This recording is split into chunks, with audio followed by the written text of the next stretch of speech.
ମୋ ସ୍ୱାମୀ ତ ନାହିଁ, ପୁଅ ମୁଣ୍ଡ ତ ଠିକ୍ ନାହିଁ। ଆମ କଥା କିଏ ଶୁଣିବ? ସେ ଚାଙ୍ଗ ପାଖକୁ ଯିବି କହିବି ବସିକି ଖୁଆଇବ, ବସିକି ଖାଇବା। ଗୋଟିଏ ପୁଅ, ସେ ଯଦି ତା ମୁଣ୍ଡ କରିଥାନ୍ତା ଆପଣ।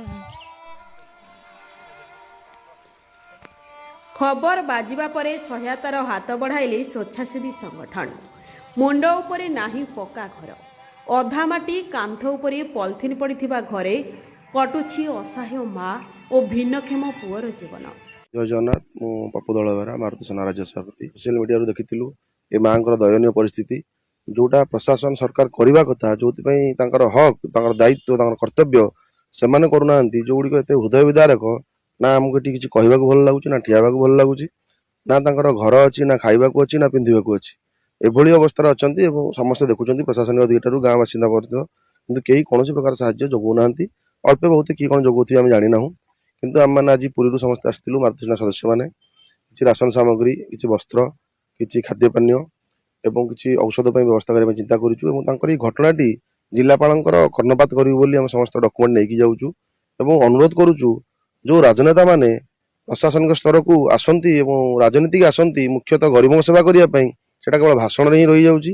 ଯେଉଁ ଯୋଜନା ଗୁଡ଼ିକ ଆଇନ କାନୁନରେ ତିଆରି ହେଉଛି, ଗଭର୍ଣ୍ଣମେଣ୍ଟ ତାକୁ ଆଣୁଛି ଲୋକଙ୍କର ହିତ ପାଇଁ, କିନ୍ତୁ ଲୋକଙ୍କ ପାଖରେ ପହଞ୍ଚି ପାରୁନାହିଁ।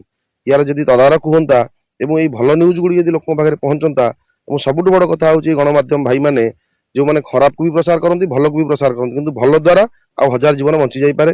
ସେମାନଙ୍କୁ ବି ବହୁତ ବହୁତ ଧନ୍ୟବାଦ। ଏବଂ ମୁଁ ଆଶା କରୁଛି ଓଡ଼ିଶାର ଆଉ କିଛି ସହୃଦୟ ବ୍ୟକ୍ତିମାନେ ଯଦି ଏ ଖବର ଦେଖିକିରି ଏ ମାଆଙ୍କୁ କିଛି ସହାୟତାର ହାତ ବଢ଼ାନ୍ତେ, ଖୁସି ହୁଅନ୍ତୁ। ଏବଂ ପ୍ରଶାସନିକ ଅଧିକାରୀମାନେ ତାଙ୍କ ହକ୍ ତାଙ୍କୁ ଦିଅନ୍ତେ, ଦାନ ଦେବା ଦରକାର ନାହିଁ। ତାଙ୍କ ହକ୍ ଯୋଉଟା ପାଇବା ପାଇଁ ଭାରତ ସରକାରଙ୍କ ନିୟମରେ ରହିଛି, ଯଦି ଘର ଖଣ୍ଡେ ସର୍ବନିମ୍ନ, ଏ ଘରେ ବର୍ଷା ଦିନ ତ ବର୍ଷା ଦିନ, ଖରା ଦିନେ ମଧ୍ୟ ମଣିଷ ରହିପାରିବେ ନାହିଁ। ନା ତାଙ୍କର ଭବିଷ୍ୟତ ଅଛି, ଅତୀତ ତାଙ୍କର ବହୁତ ଦୟନୀୟରେ କଟିଛି, ବର୍ତ୍ତମାନ ବି ତାଙ୍କର ସାହାରା କେହି ନାହାନ୍ତି। ଏହି ଅବସ୍ଥାରେ ମଧ୍ୟ ସେ ଯାଉଛନ୍ତି ବିଲକୁ ମୂଲ ଲାଗିବା ପାଇଁ। ତେଣୁ ଏଇଟା ସମସ୍ତଙ୍କୁ ଅନୁରୋଧ କରୁଛି ସରକାରଙ୍କୁ, ତ ତାଙ୍କ ପାଖରେ ପହଞ୍ଚନ୍ତୁ, ତାଙ୍କର ତଦାରଖ କରନ୍ତୁ, ଅନୁଧ୍ୟାନ କରନ୍ତୁ, ତାଙ୍କୁ ସର୍ବନିମ୍ନ ଆବଶ୍ୟକତା ଯୋଗାଇ ଦିଅନ୍ତୁ। ଖବର ପ୍ରଥମେ ସ୍ୱରାଜ ନ୍ୟୁଜ୍ର ପ୍ରସାରଣ କରିବା ପରେ ପୁରୀରୁ ମାରୁତି ସେନା ପକ୍ଷରୁ 1 ମାସର ରାସନ ସାମଗ୍ରୀ, ଲୁଗା, ଭିନ୍ନକ୍ଷମ ପୁଅର ଡ୍ରେସ୍ ସହ କିଛି ଅର୍ଥ ପ୍ରଦାନ କରିଥିବା ଦେଖିବାକୁ ମିଳିଛି। ପରେ ପୁରୀ ଜିଲ୍ଲାପାଳଙ୍କ ସହ କଥାବାର୍ତ୍ତା କରି କିପରି ଭୁରୁଭୁରା ଗାଁରେ ଅଲେଖ ଧର୍ମ ନେଇଥିବା ସଞ୍ଜୁକାଣ୍ଡିଙ୍କର ଦୁଃଖ ଦୂର ହେବ, କିପରି ମୁଣ୍ଡ ଗୁଞ୍ଜିବାକୁ ଘରଟିଏ ପାଇବେ, ସେଥିପାଇଁ ଚେଷ୍ଟା କରିବାକୁ ସଞ୍ଜୁକାଣ୍ଡିଙ୍କର ସମସ୍ତ କାଗଜପତ୍ର ନେଇଛନ୍ତି। ନା ଜୟଶ୍ରୀ ପାଢ଼ୀ, ମୁଁ ମାରୁତି ସେନାର ଏକ ସଦସ୍ୟ। ଆମେ ଗୋଟେ କି ଖବର ପାଇଲୁ, ଏତେ ଦୟନୀୟ ଅବସ୍ଥାରେ ଜଣେ ମାଉସୀ ଜଣେ ଅଛନ୍ତି। ଆମେ ଆମ ସେନା ଯେତେବେଳେ ଖବର ପାଇଲା, ଆମେ ତାଙ୍କୁ କିଛି ସେବା ସାହାଯ୍ୟ କରିବା ପାଇଁ ଆସିଛୁ। ଆଜିକା ଡେଟ୍ରେ ଏତେ ଉନ୍ନତି ହେଇକରି ବି ସରକାର ଏତିକି ଜାଣିପାରୁନାହାନ୍ତି, ଏତେ ଖରାପ ଅବସ୍ଥାରେ ଅଛନ୍ତି। ଆମ ସଂଗଠନକୁ ଯେତେବେଳେ ଖବର ଆମେ ପାଇଲୁ, ଆମେ ତୁରନ୍ତ ତାଙ୍କ ପାଇଁ ସହାୟତାର ହାତ ବଢ଼ାଇଲୁ। ସୂଚନା ଅନୁସାରେ ଡିସେମ୍ବର ମାସ 26 ତାରିଖରେ ଆମେ ଦେଖାଇଥିଲୁ ପୁରୀ ଜିଲ୍ଲା ଗୋପ ବ୍ଲକ ଜଙ୍ଗଲବରୀ ପଞ୍ଚାୟତର ଭୁରୁଭୁରା ଗାଁର ସଞ୍ଜୁକାଣ୍ଡିଙ୍କର ଦୁଃଖଭରା କଥା। ଜୟ ଜଗନ୍ନାଥ। ମୁଁ ମାରୁତିସେନା ଜିଲ୍ଲା ସଭାପତି ବଳରାମ ବାରିକ। ଆଜି ନ୍ୟୁଜ୍ରେ ଦେଖିଥିଲୁ ଏ ଭିଡ଼ିଓଟି, ମାଉସୀଙ୍କର ଅବସ୍ଥା ଦୟନୀୟ ଅବସ୍ଥା। ତ ଆମେ ଆଜି ଆସି କାକଟପୁର ନିର୍ବାଚନ ମଣ୍ଡଳୀ ଭୁରୁଭୁରା ଗାଁରେ ପହଞ୍ଚିଛୁ। ତାଙ୍କୁ ଦେଖିଲା ପରେ ଏତେ ଦୁଃଖ ଲାଗୁଛି ଯେ ପ୍ରଶାସନଙ୍କର ନଜର କେମିତି ତାଙ୍କ ଉପରେ ପଡ଼ିନି, ସରକାରଙ୍କର ଏତେ ଯୋଜନା ଥାଇକିରି ସେ କେମିତି ପାଇପାରୁନାହାନ୍ତି, ଭାରି ଦୁଃଖଦାୟକ ଘଟଣା ଆମେ ଦେଖିଲୁ। ଦେଖିକି ଆମ ମାରୁତିସେନା ପରିବାର ତରଫରୁ ଆମେ ଯାହା ସାହାଯ୍ୟ କରିବା କଥା, ପରିବା, ଚାଉଳ, ରାସନ ଆଉ କିଛି ଆର୍ଥିକ ଟଙ୍କା ସାହାଯ୍ୟ କଲୁ।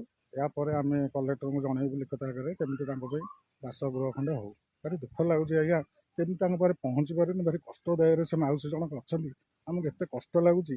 କେମିତି ସରକାରଙ୍କ ପାଖରେ ଏଇଟା ପହଞ୍ଚୁନି, ସ୍ଥାନୀୟ ପ୍ରତିନିଧି କେମିତି ଜାଣିପାରୁନାହାନ୍ତି, ଭାରି ଦୁଃଖଦାୟକ ଘଟଣା ଆଜ୍ଞା। ଦେଖିବାକୁ ମିଳେ ନା ଖରା ନା ବର୍ଷାରେ ଧାନ ରୋଉଛନ୍ତି ତ କେବେ ଧାନ କାଟୁଛନ୍ତି, ତ କେବେ ପୁରୁଷଙ୍କ ପରି ହଳ ବାନ୍ଧୁଛନ୍ତି, ହେଲେ କେବେ ବି ସେ ହାରି ନାହାନ୍ତି। ସନ୍ଧ୍ୟା ସମୟରେ ଘରକୁ ଆସି ନିଜ ପାଇଁ ଓ ତାଙ୍କ ପୁଅ ପାଇଁ ଖାଦ୍ୟ ପ୍ରସ୍ତୁତ କରିବା ପରେ ମୁଠାଏ ଖାଇ ଭଙ୍ଗା ମାଟି କାନ୍ଥ ଓ ଉପରେ ପଲିଥିନ୍ ପଡ଼ିଥିବା କୋଡ଼ିଆରେ ଅସହ୍ୟ ଶୀତ ବର୍ଷାରେ ଗୋଟିଏ କୋଣରେ ଶୋଇ ପଡ଼ନ୍ତି।